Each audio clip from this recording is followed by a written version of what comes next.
시청자 여러분 안녕하십니까? 이데일리엔 마감 전에 살펴보는 주요 경제 뉴스입니다. 첫 소식입니다.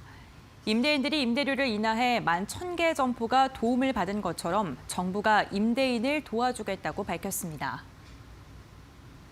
박영선 중소벤처기업부 장관은 서울 동대문 패션타운 관광특구에서 연 임대인들과의 간담회에서 어깨동무를 하면서 함께 살아가는 것이 코로나19를 이기는 가장 큰 힘이라면서 이같이 전했습니다.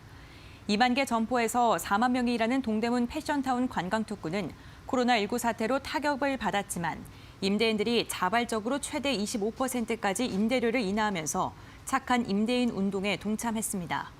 하지만 임대료가 최저치로 떨어진 상황에서 추가로 인하하면서 임대인들의 어려움도 커진 상황입니다. 박 장관은 정부도 이런 임대인들에게 조금이라도 도움을 주고 싶다고 이야기했습니다. 이 자리에서 특구협의회장과 상가 대표들은 정부에 실효성 있는 지원을 요청했습니다. 은성수 금융위원장이 5대 금융지주 회장들을 만나 코로나19로 피해를 본 중소기업, 소상공인이 제때 자금이 공급되도록 적극적으로 나서달라고 당부했습니다.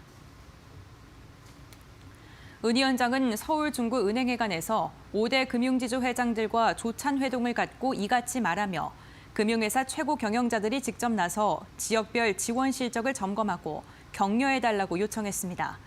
이날 오찬에는 윤종규 KB금융지주 회장, 조용병 신한금융지주 회장, 김정태 하나금융지주 회장, 김강수 NH농협금융지주 회장, 손태승 우리금융지주 회장 등이 참석했습니다.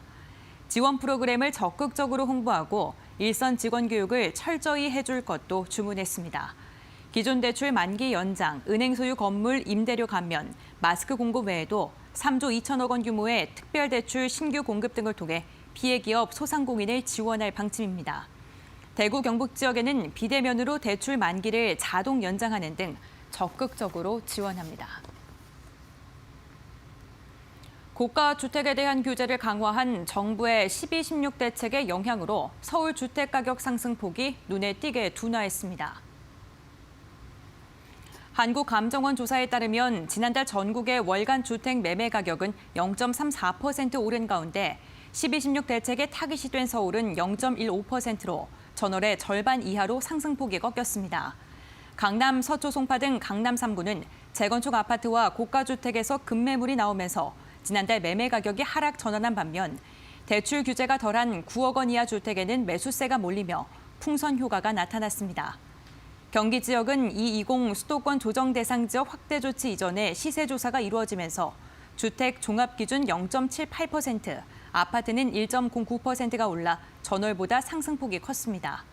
지방에서는 최근 신규 공급 물량이 감소한 세종시가 주택 종합 1.99% 오르면서 가장 큰 폭의 오름세를 기록했습니다. 조원태 한진그룹 회장이 급조한 토양에 심은 씨앗은 결실을 볼 수가 없다며 삼자연합을 비판했습니다. 조 회장은 오늘 대한항공 창립 51주년을 맞아 사내 인트라넷에 올린 기념사를 통해 가치 있고 소중한 우리의 씨앗은 마땅히 좋은 곳에 뿌려져야 한다며 이런저런 재료를 섞어서 급조한 토양, 이해관계나 상황에 따라 얼마든지 변하고 기업을 그저 돈벌이 수단으로만 여기는 자리에 심어진 씨앗은 결코 결실을 볼 수 없다고 말했습니다. 이달 말 한진칼 주주총회를 앞두고 조현아 전 대한항공 부사장과 행동주의 사모펀드 KCGI, 반도건설로 구성된 삼자연합의 공세가 이어지는 가운데 삼자연합을 급조한 토양에 비유하며 애둘러 비판한 것으로 풀이됩니다. 대한항공은 코로나19 확산 방지를 위해 별도의 창립 기념식 행사는 진행하지 않았습니다. 삼성전자가 2020년형 QLED TV를 내일부터 사전 판매합니다. 삼성전자는 이달 중순 공식 출시하는 QLED 8K TV의 사전 판매를 내일부터 16일까지 진행한다고 밝혔습니다. 14년 연속 전 세계 TV 판매 1위를 달성해 85형, 75형 2개의 모델을 300대 한정으로 사전 판매하는 것으로 구매 고객에게는 라이프스타일 TV인 더 셰리프 55형 모델을 무상으로 제공합니다. 삼성전자에 따르면 이번 TV는 이전 모델보다 진화한 AI 기술로 제품 전반에 걸쳐 개선됐습니다.